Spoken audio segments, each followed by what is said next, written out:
Dear students, today our topic is fiber optics. In this lecture, we are going to discuss why optical waves are more effective in communication, why can't transfer optical signal through the free space just like radio waves and microwaves, why they need communication medium separately. What is the basic principle that can guide the signal through an optical fiber? How the signals are propagated through an optical fiber. These concepts we are going to discuss in this lecture. If you take any communication system, there is a transmitter and there is a receiver, and both are connected through a channel. A channel is nothing but a communication medium. In case of radio waves, this communication medium is free space. And in case of microwaves, also this communication medium is free space only. But in case of optical waves, we can't send the information carrying optical waves through the free space. We need a separate guided medium further that is known as an optical fiber. What is fiber? We will discuss later. First of all, we will discuss about how the communication takes place from the transmitter to receiver here. If you want to send any information in the form of signal, those can't transfer long distance because these informative signals are having low frequency. That's why they can't propagate for long distance. To send these low frequency signal for long distances, we are taking the help of a carrier wave. The carrier wave nothing but a high frequency wave. So what is the information we want to send from the transmitter to receiver? That was superimposed on the carrier wave. That phenomenon is called modulation. After modulation, that will transfer from the transmitter to receiver. At the receiver end, the demodulation takes place. Then you will get the actual information there. This modulation can be done in three types: amplitude modulation, frequency modulation, and phase modulation. In the amplitude modulation, if you see here, this is the actual signal you have to send. Because of this low frequency, it can't travel for long distance here. Then we are taking the help of a high frequency signal. This is the carrier wave. Now, if you change the amplitude of this carrier wave in accordance with the amplitude of the signal, then the resultant is called amplitude modulation here. So here, if you observe here, same signal replace here. This kind of modulation is called amplitude modulation. In this case, if you see, this is the carrier wave and this is the actual signal. In this case, the amplitude is not varying here. Here we are varying the frequency. The frequency of the carrier wave change in accordance with the amplitude of the signal, then that is called frequency modulation. Of course, modulation is not our topic. Our topic is carrier wave. As a carrier wave, if you use the radio waves, that is called radio wave communication system. Its frequency is 10 power 6 Hz. As a carrier wave, if you use the microwave, then that is called microwave communication system. The frequency is about 10 power 10 Hz. So when compared with the radio waves, microwave frequency is high. Frequency is high means bandwidth is high. Bandwidth is high means information carrying capacity is high. So when compared with the radio waves, microwaves are having more information carrying capacity. If if you take optical waves, their frequency is at about 10 power 15 Hz.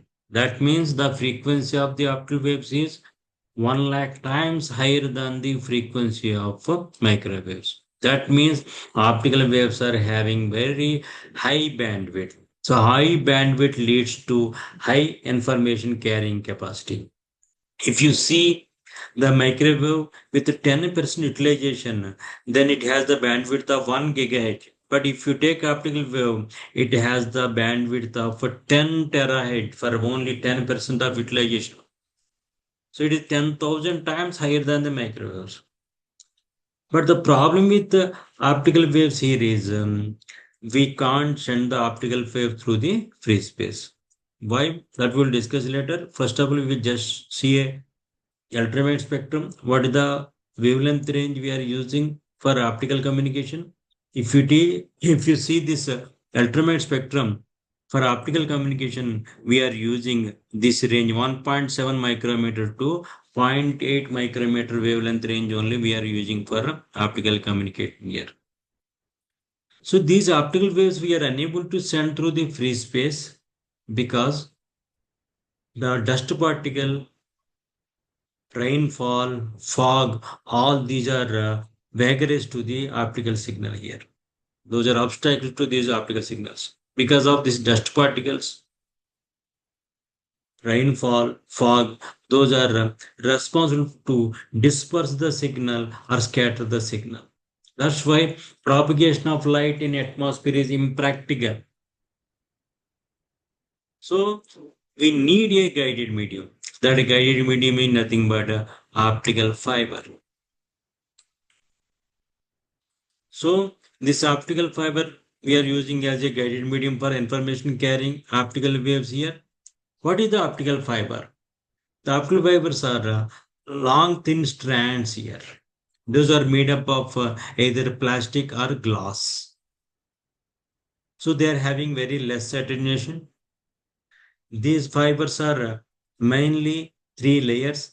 The inner layer is called core. Then next layer is called cladding. And after that, we are having buffer coating polyethylene layer. The buffer coating polyethylene layer, they are giving the mechanical strength to the fiber. But actual propagation, these two layers are playing vital role. Those are core and cladding. So fiber is the shape is in cylindrical in structure. The central layer that is called core, through that actual the signal is propagating. And that is covered up by another layer which has the lesser reference index than the core, that is called cladding. So in throughout this discussion, we are discussing about these two layers only. And mechanical strength we are getting due to buffer coating and polyethylene layer. Those we are not discussing in this in our discussion. Now, in optical fiber communication system, we are using optical waves as a carrier wave, and optical fiber is a guided medium. So, what is optical fiber communication system means? A communication system in which light is the carrier wave and fiber is the guided medium here. Now, our main concept to discuss in this chapter is how the signal is propagated through the fiber. To analyze the signal propagation, what kind of light theory we are using, that we have to know. We know there are three theories are exist with light nature. One is quantum theory. In that quantum theory, we consider light as a particle. Those are known as photons. And wave theory, in that we are consider light as a electromagnetic wave. And one more theory, that is a ray theory. The light travels along a straight line and obeys laws of geometrical optics. So, to analyze the signal propagation through the optical fiber, we are working with this ray theory. And the basic principle which can guide the signal through the optical fiber is total internal reflection. So, the basic principle that can guide the signal through the optical fiber is total internal reflection. What is this? Let us consider two media here. This line represents the interface of two media. This one is denser medium, its reference is N1, and this is the rarer medium N2. This green line represents the interface of these two medias here. Here N2 is rarer medium, means N2 less than N1. Here N2 less than N1. Okay, so that is because that is the rarer medium, so N2 less than N1. Now a signal is propagating from denser to rarer. So this signal propagating, light ray is propagating from denser to rarer. So at the interface of these two media, some portion will be refracted and some portion will be reflected. So this is the refracted ray and this one is the reflected ray. Now the angle of incidence here is theta I. The angle of refraction is theta R. Now if you apply the Snell's law, then what you will get here? N1 sine theta I equal to N2 sine theta R. So from Snell's law, N1 sine theta I equal to N2 sine theta R. If angle of incidence increases, angle of refraction also increases. At a particular angle of incidence, the angle of refraction becomes 90. That angle of incidence is called critical angle. So here, at a particular angle, the angle of incidence becomes the angle of refraction. Sorry, the angle of refraction becomes 90. So at what angle of incidence the angle of refraction becomes 90? That angle of incidence is called a critical angle. Now, if you apply Snell's law again here, then theta equal to theta is here, theta r equal to 90, sine 90 equal to how much? 1. So therefore, n1 sine theta c equal to n2 because sine 90 equal to 1. Therefore, sine theta c equal to n2 by n1. Therefore, theta c equal to sine inverse of n2 by n1. So this is the expression for a critical angle. Now, if the angle of incidence is more than the angle of critical, that means if theta I is greater than theta c, that means the angle of incidence is more than the critical angle. Then what happens? There is no field will refract. The total is reflected back 100%. So that phenomena is called total internal reflection. So if theta is greater than theta c, the ray is completely reflected back. No portion is transmitted. This is known as total internal reflection. So this is the basic principle that can guide the signal through the optical fiber. So if you take a fiber structure here, this is the core and cladding. A ray entered here. Here the angle of incidence is more than the critical angle at the core clad interface. The ray is totally internally reflected. This is the process of signal guided by the fiber. So now we are going to discuss about the important parameter that is a acceptance angle. What is a acceptance angle? So let us take an optical fiber here. And this center one is the core and outer one is the cladding. And this is the core axis here. Now here ray is enter into the fiber from the outer medium. Now what happens here? Some portion will be refracted in here and travel through the core and fall on the core cladding interface here. So here angle of incidence is alpha and angle of refraction is phi, and the angle of incidence at the core clad interface is theta here. Okay. So now here if alpha increases, pi also increases. But if you take this triangle here, if you observe this triangle here, then this is the right angle triangle here. So pi plus theta equal to how much? 90.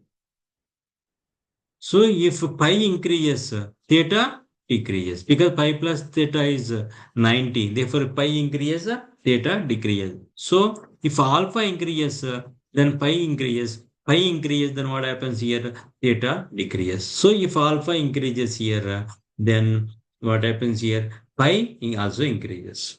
Then what about theta? Theta decreases. Why? Here pi plus theta equal to 90 here.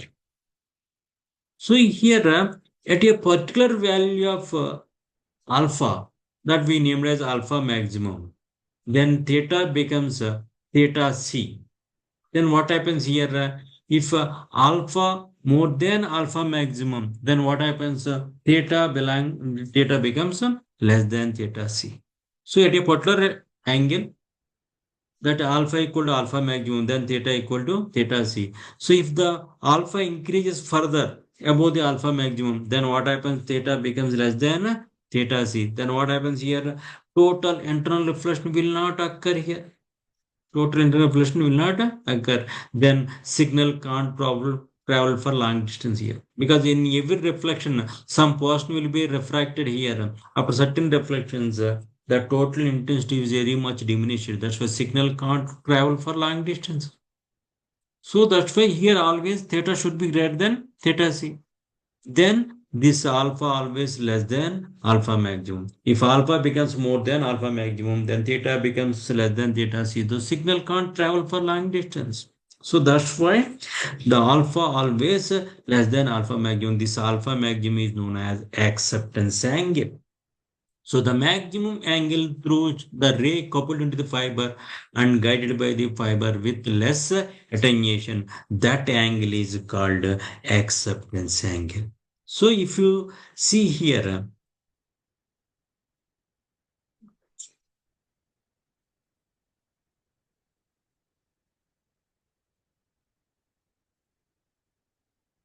if you observe here, so suppose this is the blue color, the correspond to this blue color ray, the angle is alpha maximum. If a ray enter into the core with angle more than alpha maximum. That means here red color. Red color angle is more than alpha maximum. What happens here? The ray refracted here at the core to interface. What about theta value? Less than theta c. Then what will happen? Total interreflection will not occur. The ray will be refracted. So the ray will be refracted. Total interreflection will not occur.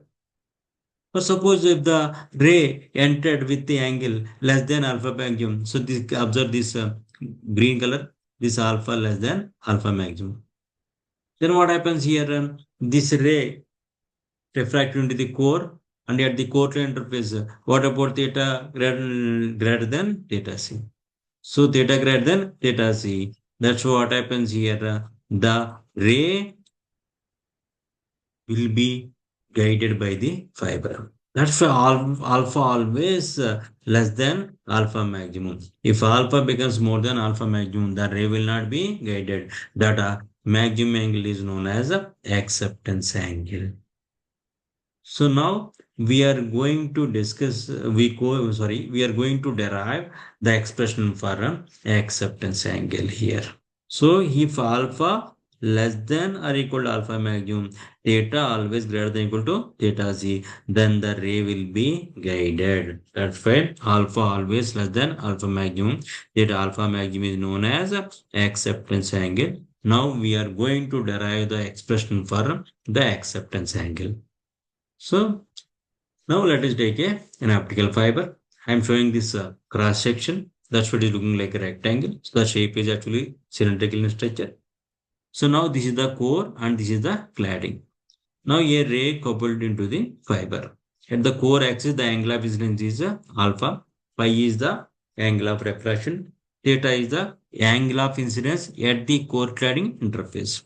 Now the reference index of outer medium is N0. The reference index of core is N1. The reference index of cladding is N2. Now we will apply the Snell's law for outer medium to the core because the ray is entering from the outer medium to core. So now if you apply Snell's law between these two, then N0 sin alpha equal to N1 sin pi. So N0 sin alpha equal to N1 sin pi. So if you apply the Snell's law here, N0 sin alpha equal to N1 sin pi. But we already discussed here. This is right angle triangle, this one. So this pi plus theta equal to 90. Therefore, pi equal to how much? 90 minus theta. So we can replace this pi with 90 minus theta. Because pi plus theta equal to 90. Therefore, pi equal to 90 minus theta. We know sin 90 minus theta equal to cos theta. So next is n naught sin alpha equal to n1 cos theta. So we know at alpha equal to alpha maximum, theta equal to theta c. So at alpha equal to alpha maximum, theta equal to theta c. Now we substitute these values of alpha and theta in the previous formula here. Here we apply the alpha and in place of alpha, alpha maximum, in place of theta, theta c. If you substitute there, then what you will get here? N naught sin alpha maximum equal to N1 cos theta c. We know cos theta c can be written as root 1 minus sin square theta c. So everyone knows sin square theta plus cos square theta equal to 1.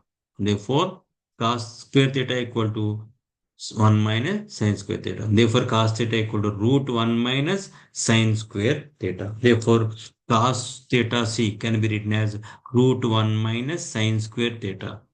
We know the sine theta c equal to n2 by n1. We already derived the expression for critical angle theta c equal to sine inverse of n2 by n1. Therefore, sine theta c equal to n2 by n1. Therefore, theta c equal to root sine inverse of n2 by n1. Therefore, we are substituting sine theta c value as n2 by n1.